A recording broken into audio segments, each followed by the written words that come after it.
आज है ईद का तीसरा दिन। सोचा आज का दिन डेडिकेट करो अपने दोस्तों के नाम और मिलने के लिए निकल पड़ा मैं और पहुंचा सीधा ली मार्केट। ब्रिटिश के ज़माने से मौजूद है ये मार्केट, लेकिन केएमसी के अंडर आया हुआ तो 1961 में। टावर के बिल्कुल सामने कचरा कुंडी और सरकारी गाय अब भी मौजूद। यहाँ मशहूर है चाय की पत्ती और फ्रूट का बहुत बड़ा मार्केट यहाँ मौजूद। नोटों का हार और फूलों का हार से भी पहचाना जाता है ली मार्केट को। यहाँ चौकी बस स्टॉप अब भी यहाँ मौजूद है। यहाँ मौजूद है आज भी ब्रिटिश के जमाने के खूबसूरत इमारत जो अब है खस्ता हालत में। 1940 से मौजूद है यहाँ दूध मंडी जो अब भी मौजूद। हुकूमत सिंध की जानिब से तवज्जो ना देने की वजह से ये इमारत खस्ता हालत में। कहानी तो बहुत लंबी थी। हम निकल पड़े दोस्तों से मिलने नयाबाद में एक रौनक सा माहौल, हर तरफ झूले झूले, बच्चे एंजॉय करते हुए। इन झूलों की रौनकें, बच्चों के खेल कूद और गोल गोल वाले झूलों को देखकर हमें भी अपना बचपन याद आया। फुल हाइजीन से भरा हुआ शरबत, कलेजी के नाम पे पॉप बेचते हुए कलेजी, एनर्जी ड्रिंक के नाम पे पुरमकस की नींबू पानी और साथ में बच्चों का पिजारो। एक और फरमाइश की बच्चे की वीडियो बनाना चाहिए दुबई चारित। फिर आमद हुई अली भाई की। अली से मैंने ईद मुबारकी की 3 दफा गले से लगाया क्योंकि 2 दिन जाती मसरूफियात की वजह से हम मिल नहीं पाए। फिर यहाँ से कट निकालते हुए चाकीवाड़ा रोड पकड़ते हुए और मौला मदद के तल्ले साइड से निकलकर हम पहुंचे सिंगू लेन सिंधी मोहल्ला। सिंधी मोहल्ला में 150 घर मौजूद। यहाँ पर 147 घरों में बेरोजगार अब भी मौजूद। कुछ बेरोजगार जाकम झूकी करते हुए, हमें देखते हुए भागते हुए। फिर आए असद से हमने की ईद मुबारकी और हाल चाल पूछते हुए। फिर हुए इंतजार की घड़ियां खत्म। तवील इंतजार के बाद आमद हुआ सज्जाद का। सज्जाद से मिले ईद मुबारकी। पहले से 3 कप चाय तैयार और सर्व किया हमें असद ने।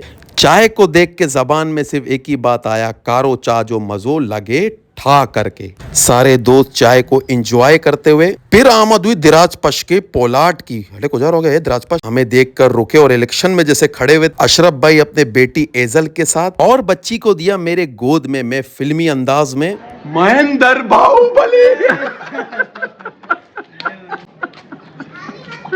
फिर मैंने किया अपनी जेब को हल्का और बच्चों में बांटी ईदी। आज के शाणे बच्चों ने ईदी वसूल करते हुए दिखाया हमें तमजब का निशान। वाह भाई वाह, हमने भी किया ओके।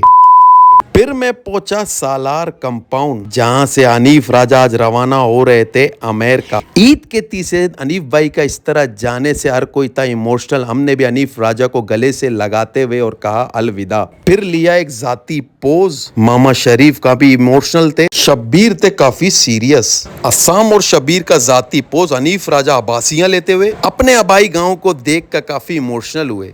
हनीफ को अलविदा कहने के लिए कुछ दोस्त आए हुए थे, उन्हें कह रहे थे अलविदा। इस सीन को देखकर मैं हुआ काफी इमोशनल। हनीफ भाई नवीद को अलविदा कहते हुए और काफी इमोशनल हुए। इसी रोड पे खड़े हुए देख रहे थे अपने घर को। फिल्मी अंदाज में एंट्री मारते हुए भट्टी साहब यहाँ मौजूद थे। सारे दोस्त हनीफ राजा को कह रहे थे अलविदा। आखिरी लम्हे में काफी इमोशनल एक सीन क्रिएट किया। भट्टी साहब की तरफ से एक सिंधी टॉफी हनीफ राजा को गिफ्ट। हनीफ राजा लग रहे थे ठट्ठा के काउंसलर। अब्बा जान की तरफ से भी अलविदा। एंट्री हुई फिर अंकल नईम की। अंकल नईम थोड़े लेट थे लेकिन वक्त से पहले पहुंच गए अलविदा करने। मेरी मुलाकात हुई फिर जीशान से। जीशान 2 दिन पहले आए हुए। मैंने कहा वेलकम टू पाकिस्तान। मेरे व्लॉग का इमोशनल सीन जब गले से लगे अंकल नईम और हनीफ राजा। फिर सब दोस्तों ने हनीफ राजा को किया खुदाफिज। गले लगाते हुए कहा wish you all the best. खैरियत से पहुंचना और खत जरूर लिखना। बहुत बहुत शुक्रिया। बहुत बहुत अच्छी सलामती तो मेरा से। फिर आया व्लॉग का क्लाइमैक्स। रुखसती का टाइम हुआ जा रहा था। हनीफ राजा सबको कर रहे थे बाय बाय और निकल पड़े एयरपोर्ट से सीधा अमेरिका। सालारी बच्चों ने भी हनीफ राजा को कहा बाय। अब्बा जान और अंकल नईम हनीफ राजा के साथ गुजरे हुए वक्त को याद करते हुए काफी हुए इमोशनल।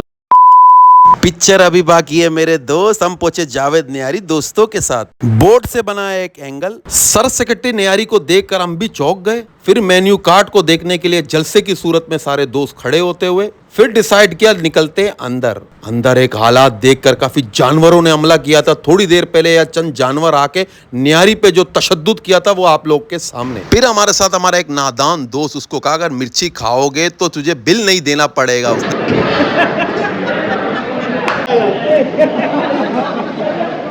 इस वक्त तेरा हो गया मोए मोए मोए मोए।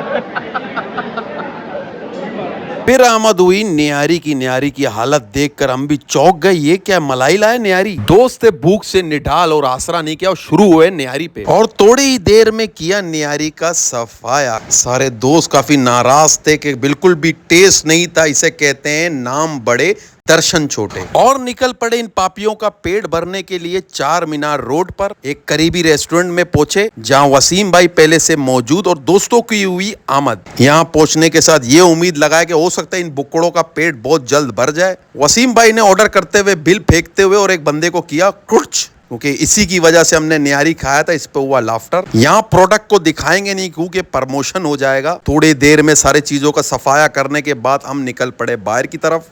खाना खाने के बाद वसीम का एक आइडिया था कि पान हो जाए, पान भी चार मीनार वाले रोड पर। वसीम की काफी तारीफों के पुल के बाद वसीम ने तकसीम किया सबको फ्लेवर वाला पान। मैं मुसलसल कहता रहा कि मुझे पान दो, लेकिन मुझे किया नजरअंदाज। हमारे साथ मौजूद थे मेजर साहब, जिन्होंने आज तक पान को टेस्ट नहीं किया। वसीम की फरमाइश पर उन्हें कहा गया था कि एक दफा टेस्ट करके तो देखो, और उन्होंने भी पान को पहली दफा मुंह में रख के कहा, वाह भाई वाह, जबरदस्त है। फिर हम पहुंचे एक करीबी सोडा हाउस पर, क्योंकि जालिमों ने इतना खाया तो सोडा तो बनता है। एक बार फिर मैं और वसीम लगे पड़े हुए मेन्यू कार्ड में फ्लेवर कौन सा चॉइस करें। फिर दिया हमने ऑर्डर देने के बाद हमें कहा कि इंतजार कीजिए। थोड़ी ही देर में खूबसूरत अंदाज से सोडे को तैयार किया गया। सोडे को लाते हुए मैं अपने खुशी का इजहार करते हुए जैसे मैं कि इलेक्शन जीता हूँ। आज का रहा जबरदस्त प्रोग्राम। आज के डायरेक्टर थे वसीम और मेजर साहब हमारे साथ। हम ढूंढते हुए सज्जाद भाई को और निकलते हुए अपने अपने घरों की तरफ। बैकग्राउंड में बोर्ड में लिखा हुआ था 4 मंग बर्गर। ये क्या बात हुई? इस तरह हुआ हमारे मुफ्तखोर दोस्तों के साथ ब्लॉग का एंड। जावेद न्यारी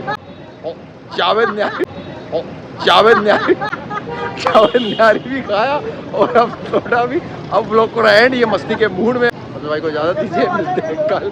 अल्लाह हाफिज़। बहुत शरारती है भाई।